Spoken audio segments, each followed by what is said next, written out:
మా ఆయన పేరు మీద నా పేరు మీద మా ఇంట్లో ఇబ్బందులు ఉండడం వల్ల నేను బంగారం పెట్టిన.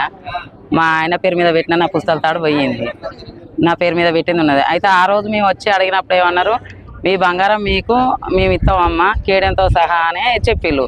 ఇవాళ వచ్చే వరకు తులాన గ్రామ్ తీసేస్తే మా పరిస్థితులు ఇప్పుడు ఇవాళ నేను 3 తులాల తాడు చేయించుకోవాలంటే దానికి ఎంత ఖర్చు వస్తుంది? ఇప్పుడు మధ్యతరగతి పరిస్థితులు అలా చేయించుకునేంత ఉంటుందా? ఇప్పుడు వాళ్ళు డబ్బులు కట్టిస్తారు, ఆ డబ్బులు దేనికన్నా అప్పు రూపంలో పోతాయి. ఆ పరిస్థితులలో మేము ఎట్లా చేయించుకుంటాం? ఆడపిల్లలు ఉన్నారనో ఏ విధంగానో చేయించుకుంటుంది. ఇవాళ మాకు మా బంగారం మాకు ఎట్టి పరిస్థితులలో ఇవ్వాలి.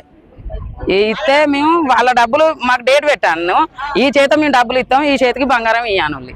మళ్ళీ ఈ వారం ఆ వారం అనుకుంటాం సరిపోతుంది. నెల టైం పెట్టాను రీ, ఇప్పుడు 4 నెలల కానుండి ఆగింది లేదు. మాకు ఇవాళ కావాలన్నది ఏం లేదు సిద్ధాంతం. నేను చెప్పేది అయితే నాకు దోచినంత వరకు నేను ఇది మాట్లాడతాను. నా పేరు భీమారెడ్డి. నాది 35 తులాల బంగారం పెట్టినాం.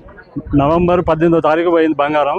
అన్నడేమో ఒక్క తులం ఒక గురిజ కూడా వేస్ట్ కాకుండా మీకు అన్ని కట్టిస్తా అన్నాడు. ఇవాళనేమో తరుగు తీస్తాడు, ఆ తరుగులో కూడా 77,000 కట్టిస్తాడు. 22 క్యారెట్ల కట్టిస్తా అంటున్నాడు. మరి అది ఎంత లాస్? మాకు 10 తులాల కంటే 1 తులం లాస్ అవుతున్నాం. అట్లా ఆ విధంగా మాకు అన్నడం అట్లా మేము వ్యవసాయం చేసేవాళ్ళము. పొద్దున అయితే వ్యవసాయం పని మాకు ఈ బ్యాంకుల చుట్టే ఇప్పటికి ఒక 10 సార్లు వచ్చినాం బ్యాంకులకు. రేపిస్తా ఎల్లుండితా ఫస్ట్ అన్నాడు, 2వ తారీఖు అన్నాడు, మళ్ళీ ఇప్పుడు వారం రోజులు అవుతుంది. దయచేసి మాకు బంగారం ఇస్తే అయిపోయా, వాళ్ళ డబ్బులు వాళ్ళకి కడతాం, మా బంగారం మాకు ఇస్తే అయిపోతుంది.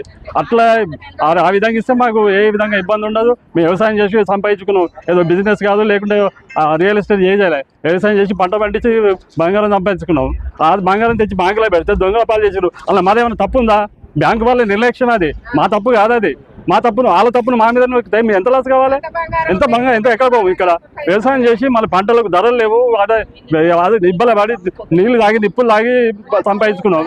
ఇవాళ ఈ విధంగా తిప్పుకొని ఈ విధంగా లాస్ అంటే ఎట్లా? మా పిల్లలు మాకు కాబట్టి మాకు బంగారం ఇవ్వాలి, మా బంగారం మాకు ఇస్తే సరిపోతుంది, అంతే తప్ప వాళ్ళ డబ్బులు మాకు కడతాం. ఇప్పుడు కట్టండి, ఇప్పుడు కడతాం. ఇప్పుడు ఏమన్నా ఇప్పుడు కట్టమని అది 35 తులాలు. దయచేసి మీ బ్యాంక్ వాళ్ళని కోరేది ఏంటంటే బంగారం ఇస్తే సరిపోతుంది మాకు. మీ బ్యాంక్ వాళ్ళ అధికారులను కోరేది, పై అధికారులను కోరేది కూడా అదే. దయచేసి మా బంగారం మాకు ఇస్తే మేము అదవుతాం.